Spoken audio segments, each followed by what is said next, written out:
আজকে মনে হয় অনেক দিন পর একটা ডিআইওয়াই ভিডিও নিয়ে চলে আসলাম।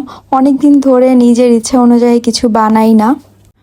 ঘরে পড়ে থাকা পুরনো কাপড় দিয়ে আমি কিভাবে সুন্দর করে একটা প্লেসমেট বানিয়ে ফেললাম সেটাই আপনাদের সাথে আজকে শেয়ার করব।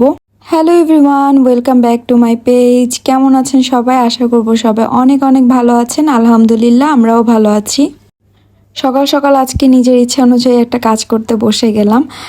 আমার একটা পুরনো কামিজ ছিল, তো সেটা হচ্ছে একটু হাতার দিক দিয়ে ছিঁড়ে গিয়েছিল, তো এটা দিয়ে আমি আজকে সুন্দর একটা প্লেসমেট বানিয়ে ফেলবো।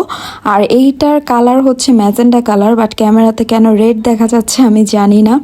এই লেসটা জামারই ছিল, তো সব কিছু খুলে আমি রেডি করে নিলাম। আর এভাবে রাউন্ড শেপে কেটে নিয়েছি, দেখে বুঝতে পেরেছেন আমি এটার চারপাশে লেসটাকে হাতে সেলাই করে বসাবো। হাতে সেলাইটাও আমি আপনাদের সাথে শেয়ার করছি কিভাবে সেলাই করছি। চাইলে মেশিনে করা যেতে পারতো, বাট আমার ইচ্ছে করছিল নিজের হাতে সেলাই করে ঘরের জন্য কিছু বানাতে, তো সেটাই করতেছিলাম। আজকে এই কাজটা করতে আমার এত ভালো লাগছিল, আমি সকাল থেকে এটা করতেছিলাম আর খুবই অল্প সময় লেগেছিল। এই তো পুরোপুরি রেডি হয়ে গেছে, দেখতেই পাচ্ছেন কত বেশি সুন্দর লাগছিল। আসলে একটু হাতে সেলাই করে বা একটু নিজের চিন্তা ভাবনায় একটু নতুন কিছু তৈরি করে ফেলা যায় নিমিষেই। তো আমিও চিন্তা করলাম আজকে এটা করে ফেলে। আর অনেক দিন পরে কোনো ধরনের জিনিস আমি ঘরের জন্য বানাচ্ছি মনে হচ্ছিল, এর জন্য একটু বেশি খুশি কাজ করছিল। তো নতুন একটা প্লেসমেট বানালাম, আর এটার মধ্যে একটু কফি বা চা খাবো না তা তো হবেই না। তো আমার এই 15,000-এর পরিবারে আপনাদের সবাইকে অনেক বেশি ধন্যবাদ। আপনারা আমাকে এভাবেই সাপোর্ট করে যাবেন।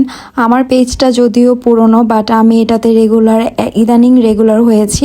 আর আমার পেজে কিছু ইস্যু হওয়ার কারণে আমি ওইভাবে পেজে কতদিন কাজ করতে পারিনি, তো এই জন্য পেজে অনেক ধরনের প্রবলেমই দেখা দিয়েছে। ওগুলো আমি ট্রাই করছি ঠিক করে ফেলার, দেখা যাক কি হয়। এই তো কফি বানিয়ে ফেললাম।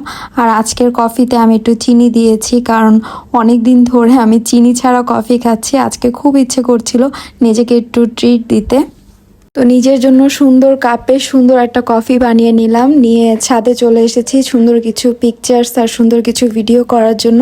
তো আপনাদের সবাইকে অনেক ধন্যবাদ এই পর্যন্ত আমার ভিডিওটা কন্টিনিউ করার জন্য। ভালো থাকবেন সবাই, আমাদের জন্য দোয়া করবেন।